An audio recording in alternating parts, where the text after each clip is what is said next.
Hi everyone, thanks for joining us on this broadcast. My name is Sunil Nandha. I'm a psychologist working in Nandha Early Intervention Services, and I'm standing in for Al for this penultimate broadcast in the Psychological Resilience series. Lots of people hopefully in the audience will be familiar with these broadcasts already, but for anyone who isn't, we know that lots of the preventative, supportive work around mental health already happens in our communities. And so this is a series of broadcasts really looking to showcase excellent examples of that work, where community organisations and statutory services can work together to build bridges and support people in our local communities. Today we'll be focusing on the issue of working with faith in our work, and so we've got a really interesting conversation hopefully to have, and a fantastic panel of 5 people, which I think is more than we have ever had before. So we'll try and make sure that there's enough time to squeeze in everything that we could touch on in this on this topic. As we've done before, for people in the audience, please do ask questions and make comments in the chat box. It's really helpful to be led by the questions that come to mind for you guys, and the points that you want to make. And as we go through, I'll try and pick as many of them out as possible and put them to our panel today.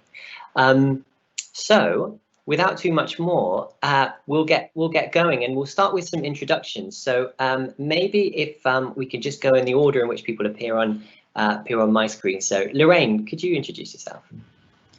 Hi, yes, thank you. I'm Dr. Lorraine Gordon. I'm a consultant counselling psychologist, and I'm also working in the Trust at the moment as a listening interaction trust lead, and part of my portfolio is around patients and carers, but another part is about improving the staff experience for our Black and minority ethnic staff group. Thanks, Lorraine. And Precious? Hi, my name is Precious Koce. I'm a clinical psychologist, and I work in a stroke psychology service for Essex Partnership University Foundation Trust. And Rosemarie?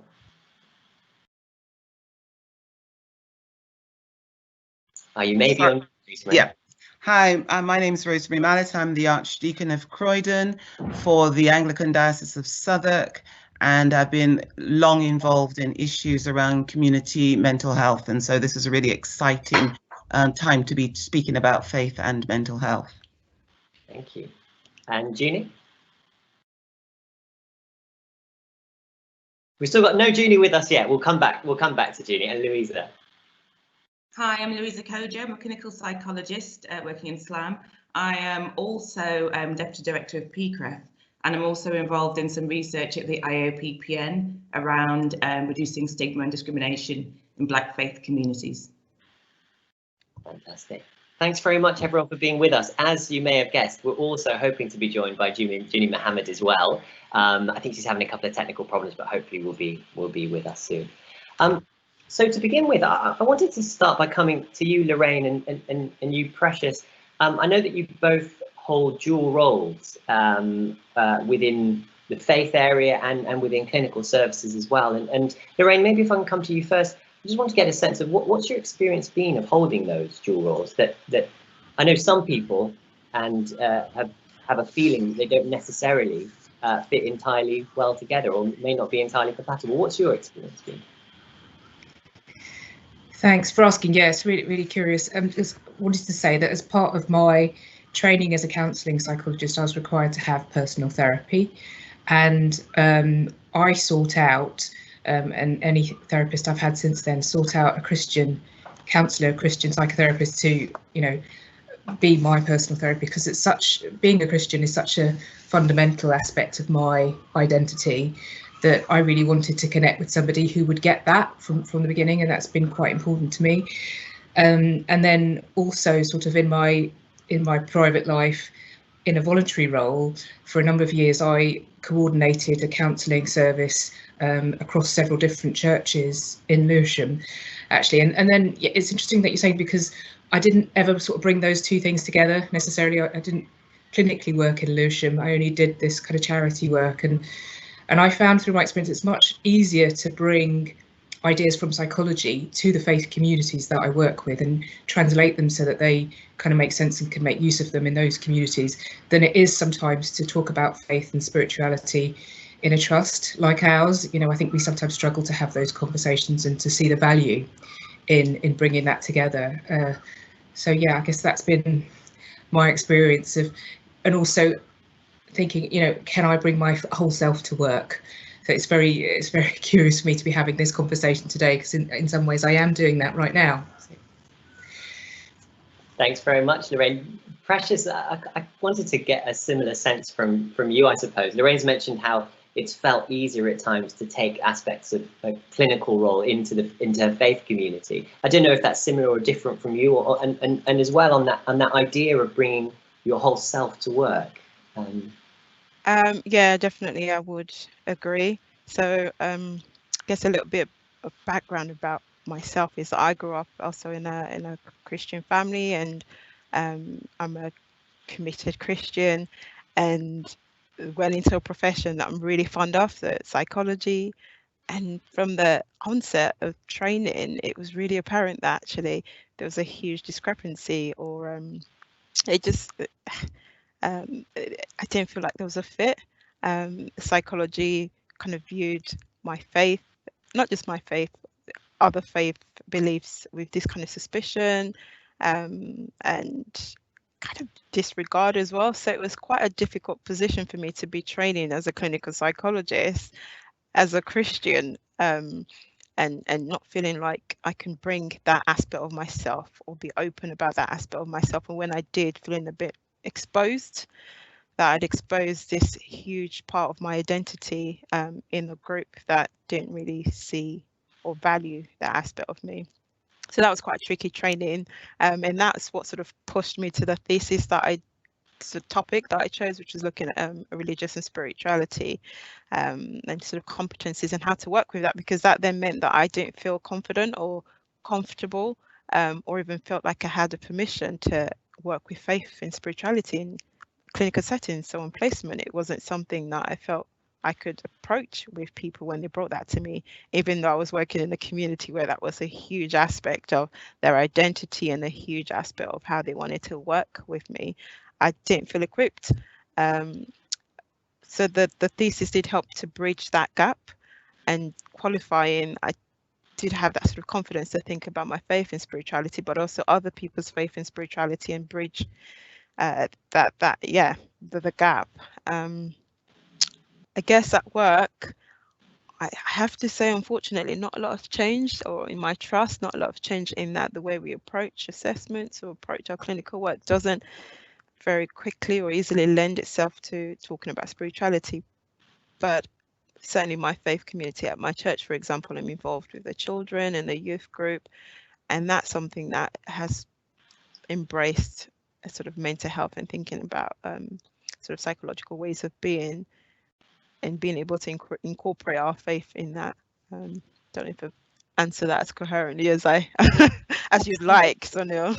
Absolutely, guys, and it's just really interesting you both mentioned that there seems to be a different kind of receptiveness in faith communities to the integration of different perspectives than both of you have found there to be in your professional roles, and I'd imagine that there are lots of people in the audience listening, but just people working in our clinical services who've had really similar experiences too. Rosemarie, if I could come to you, you're someone with a long history of advocating around some of these issues, and I wondered if you could talk a little about your sense of what the impact on some of the clients that we work with is, where we don't make space to account for and help people to make sense of their problems in a way that factors in their spirituality and faith. So I was going to say that when I worked within the mental health sector, within the clinical social science sector, it was often seen that faith was more to be treated as one of the factors that might potentially trigger someone into poor mental health, as opposed to something that might actually be a protective factor for mental well-being. So there was that dichotomy, or that binary, between how many psychiatrists and psychologists viewed faith and people's faith. So that was really a challenge. And I remember when I worked at the Institute of Psychiatry, having to kind of argue the case for faith as potentially being really good for people. It's only when we get to the extremes, like in anything, that there might be a challenge for anybody when one's thinking of the ways in which people can take on things and take them to the extreme. And when I left the institute to train as a priest, I know I was wished good luck, but it was almost like, we won't need you again now that you've gone over to the other side. But while I was in the institute, I worked with, and I hope Juney does come on, because I worked with Juney getting that work into churches, because I recognise that many churches pick up a lot of people feeling significant mental distress, and churches is one of those places, and other faith communities as well, obviously, are one of the places that people who do feel broken, who do feel they need some sort of healing, that they find themselves in. And the challenges that people in the churches, you know, like many other people, view them with worry, with suspicion, and don't have a good understanding of how to connect with people coming with that brokenness. So part of what I've been trying to do and been advocating is that engagement with faith communities, to say, learn a bit more, get a bit deeper, know how to signpost, know how to recognize some symptomatology, and then learn what you can do, how you can talk, and then how you can signpost other ways. So there's work needed on both sides, but that suspicion of faith as a trigger factor just needs to be stood down. And I know that it's been changing and people can acknowledge their faith more, like we've heard already, and that's wonderful. But I do think that that barrier was there.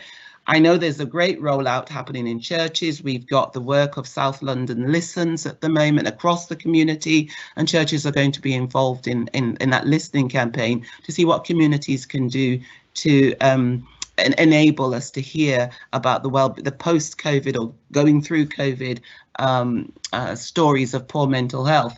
And there's, just to say, there's a group here where I am in Croydon who do some absolutely fantastic work across communities, across faith groups, and just working to support people and their well-being, and to enable them to have an improved mental health status through a variety of means, including pastoral care and walking together and all kinds of options that are possible. So I think there's a story on both sides, and I've seen it going from working with the institution and now working from the church end, and we just need to find words to listen to each other and to work collaboratively. Thanks very much, Rosemarie. Louisa, maybe I can come to you next. There's this question of how we continue to move forward with this work and allow service users, people who come into our services, to feel that their spiritual and faith-based selves are acknowledged as well. In terms of the clinical work and the research that you've been involved with, what's your sense of how best that can be done? I think I've always been really interested as the clinician in, when I meet clients, so many clients will say that they have faith and spirituality, which they feel may have impacted their mental health, may certainly impact how they recover. And they want to think about, well, you know, how can we incorporate this into an understanding? How can we incorporate this into how I make my journey towards recovery? And I think for me, I met Juney, who's now coming through on the phone in a minute. I met Juney and got involved with her work around the spiritual and pastoral care course, which she'll talk about a bit more. But from that, then we developed the On Track project, which is a sort of a manualization of the spiritual and pastoral course. And really, we're thinking about how can we bridge this gap and create a dialogue between SLAM and wider faith communities, and we're focusing specifically on Black faith communities, but all faith communities. How can we work together and kind of reduce some of that stigma, which I think goes both ways, so that we can really support our service users holistically. Thank you, Louisa. And as soon as Juney's with us, we can certainly hear more about that work. Is she there with you now, Louisa? She's going to just come through on speaker. Fantastic. Maybe we'll come back to her in a moment. Just before we move on to some of that work, I wanted to ask you, Lorraine, in terms of making these two different areas of your life work, I suppose, in ways that hopefully can feel a bit more integrated, as some of the change that Rosemarie's talked about has been more able to happen. Is there particular advice you'd have for other staff members, maybe more junior staff members who find themselves in a similar position? What would you advise people to do? I think thanks for what we're doing now is that there's lots of opportunities now for more community engagement work. We just have to look at the long-term plan and the community service framework. So the emphasis is on working with people's networks closer to where they are, giving them the right care in the right place at the right time, working with families. So I think that is a real way of bringing ourselves and our experiences, our diverse experiences, to working with people more effectively. And I think, you know, there's a lot of evidence that actually that is the approach to work, you know, to bring things forward. So that's what I would like to be doing a lot more of, and I think that's what I'd encourage, you know, other people, you know, junior psychologists or therapists, other colleagues to come on and do a lot more of, and we're trying to do some of that work in Southwark too at the moment. Thanks, Lorraine, and Precious, come back to you for a moment, and then Rosemarie, I know you've got a point you'd like to make, just in terms of Al's asked a question on the chat, in terms of the stigma that is faced by people in faith communities in acknowledging difficulties they may be having with mental health, and maybe the stigma associated by clinical and research organisations about integrating faith-based perspectives. Do you have a sense of how we might manage and address some of that stigma that can be present on both sides? I think that's a really good question, really important question for both sides, actually. And I think Louisa actually and Lorraine and Rosemarie have hinted at that. I think a lot of it will be around discourse, having those really open, transparent conversation.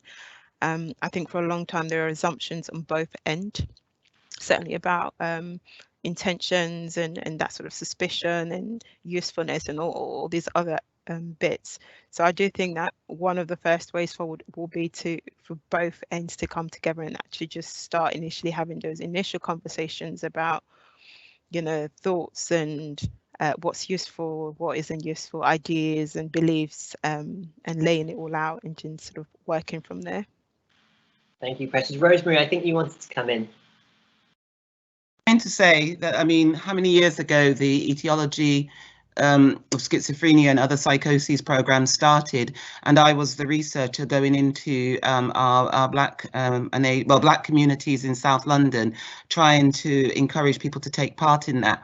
And the suspicion was because, quite honestly, a lot of the challenges, as we know, in terms of diagnoses of psychosis, what meant that the diagnosis was happening to disproportionate numbers of black people, and it was often by white psychologists. And so there was that binary in the room as well, where it was seen as something to do with an imposed diagnosis by people who didn't understand our culture.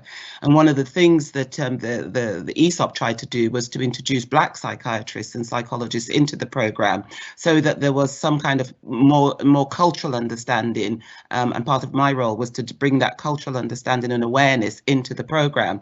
Now, what my joy is of seeing how many more black psychologists and psychiatrists are engaged in this work, and how people are not scared to bring together their own lives, their own faith, and to bring that into the room as those conversations about how we work with our communities are happening, because that then makes it real, as opposed to previously, where if it was your own faith, it was seen that you had to keep that out of the room, and that you were supposed to be scientific and you know, and focused on those particular issues whilst you were in the kind of clinical space. And I think it's really important that people can actually now, both in terms of their own cultural understanding, their own cultural heritage, but also their faith tradition, can actually also bring that, their knowledge and their cultural competence of that can also be in the space as well. And I think that enables the cross-fertilization of conversations and enables trust to be built up in the communities as well,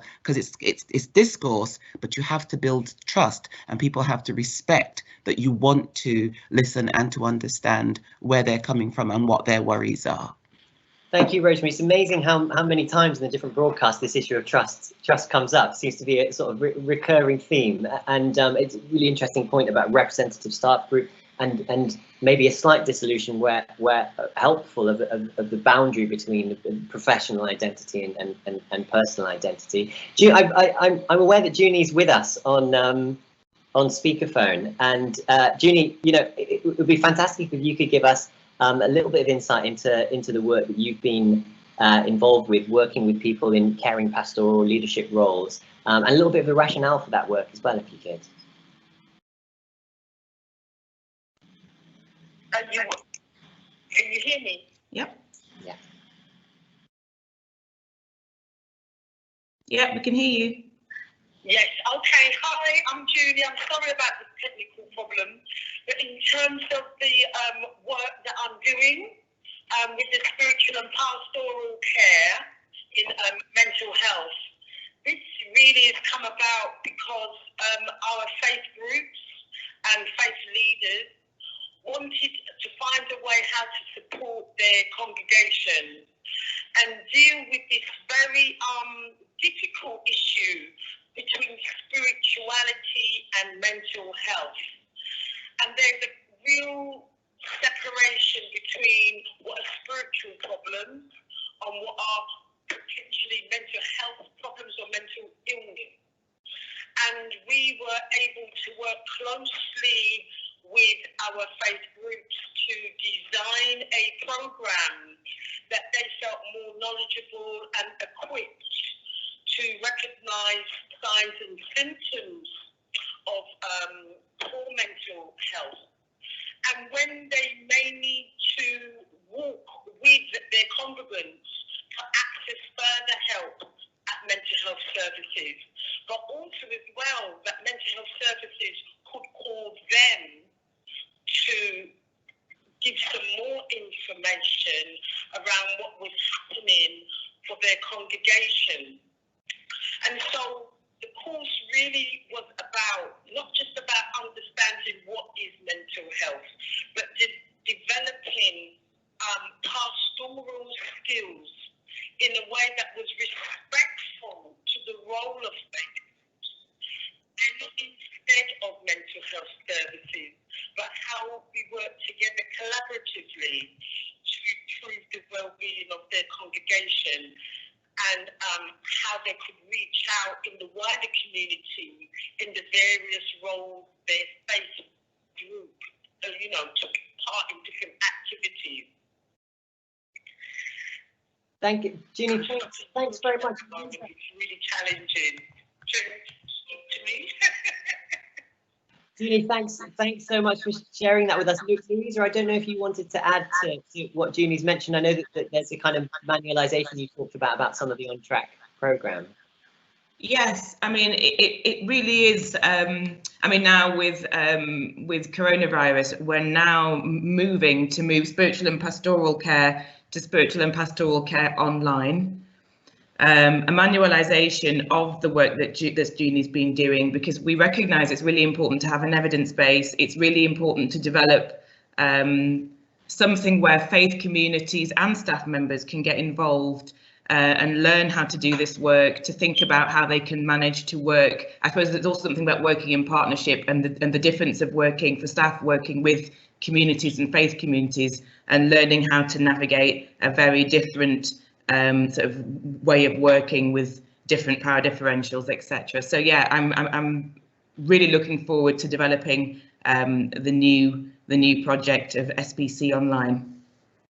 Thanks, Louisa. There's a couple of things that just come up in the from the audience. Training psychologist at King's just mentioning that they feel they'd really benefit from having a space within training to learn and reflect more about these issues, and whoever that is, please take it up with the course team. I think this is really useful way of advocating for what you're feeling like you need as a kind of as a training psychologist, and I'm sure other people would kind of share that as well. Cameron, thanks so much for posting in the chat around the support accessible through the chaplaincy. I have to say that I've worked alongside Cameron with a couple of people, and it's so helpful to bring faith perspectives in that way. We're quickly running out of time. Rosemarie, I wanted to come back to you because I know that you're involved in partnership working around these issues in so many forms. And I wondered if you can tell us particularly about some of the work that you've been doing around COVID. Juney, I think, sorry, Rosemarie, I think you're muted. Thank you. Thank you. It's been a real privilege to work with the large team that have been pulled together for the mental health task force. I said post-COVID or going through COVID. And the part of the work that I'm involved in is really helping and enabling us to hear what the community are feeling and what they would like in their local areas, not trying to replicate services that are currently there for them, but actually trying to uncover what their worries are and then trying to signpost them to the things that are available at community level and not necessarily at clinical level. So I think for me, the fact that that large South London programme is taking place is a recognition of the mental health needs of the community at large post-COVID. I think there's also a particular focus around Black and Asian and other minority ethnic folk who have been disproportionately affected and who may be struggling both in many ways through loss, through grief, through bereavement, through worry, all the challenges people are facing. So I think it's good that SLAM has taken this forward and is really working not just at the clinical level, but really connecting with communities and wanting to listen well and to see how we can work as a network of organisations and communities, really bringing to bear our expertise on this issue to help people as best as possible. Thanks so much, Rosemarie. And again, as I mentioned, just a few moments left, some really helpful comments again in the from the audience. A couple of people there have mentioned that potentially the feeling is that SLAM as an organisation can be doing more around these issues, and to develop a more emphatic strategy as to how we continue to take some of this work forward, which again is really helpful to gather sort of some momentum around. Lorraine and Precious, I wondered if I might come back to you around some of the issues where we kind of began in your experience at the moment.